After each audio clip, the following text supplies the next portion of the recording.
हिंदू पंचांग के अनुसार फागुन मास के शुक्ल पक्ष में जो एकादशी पड़ती है इसे रंग भरी एकादशी या आमलकी एकादशी कहते हैं।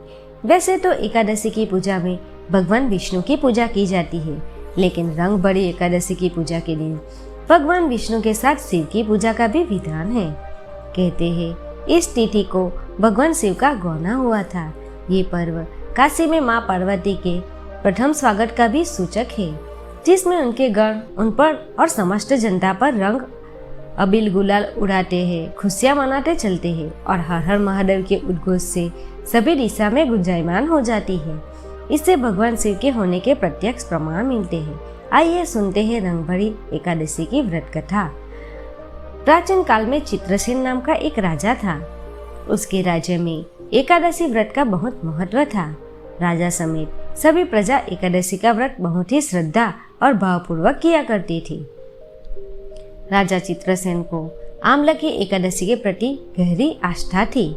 एक बार राजा शिकार करते हुए जंगल में बहुत दूर निकल गए। उसी समय कुछ जंगली और पहाड़ी डाकुओं ने राजा को घेर लिया और शस्त्रों से राजा पर प्रहार करने लगे। परंतु जब भी कोई डाकू राजा पर शस्त्र प्रहार करता, वह शस्त्र ईश्वर की कृपा से पुष्प में परिवर्तित हो जाता। उन डाकुओं की संख्या बहुत अधिक थी, अतः राजा चेतनाहीन होकर भूमि पर पड़ गए। उसी समय राजा के शरीर से एक दिव्य शक्ति प्रकट हुई और उस दिव्य शक्ति ने समस्त दुष्टों को मार गिराया और वह अदृश्य हो गई। जब राजा की चेतना लौटी तो सभी डाकुओं को मरा हुआ पाया।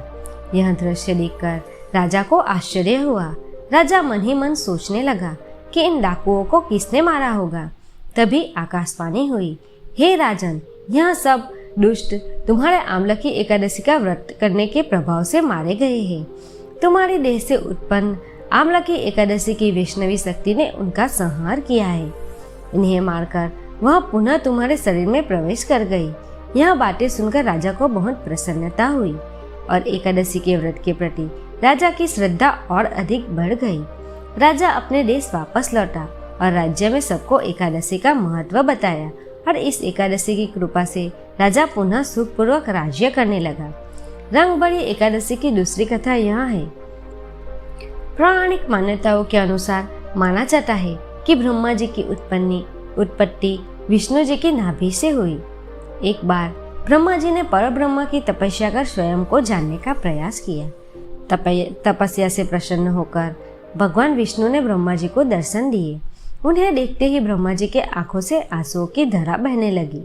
मान्यता है कि ब्रह्मा जी के आंसू जब उनके चरण में गिरे, आंसू आंवले के पेड़ में बदल गए। तब विष्णु जी ने कहा कि आज से यह वृक्ष और इसका फल मुझे बेहद ही प्रिय होगा और जो भी भक्त आमलकी एकादशी के दिन इस वृक्ष की पूजा करेगा या मुझ पर आंवला चढ़ाएगा, वो मोक्ष की तरफ अग्रसर होगा।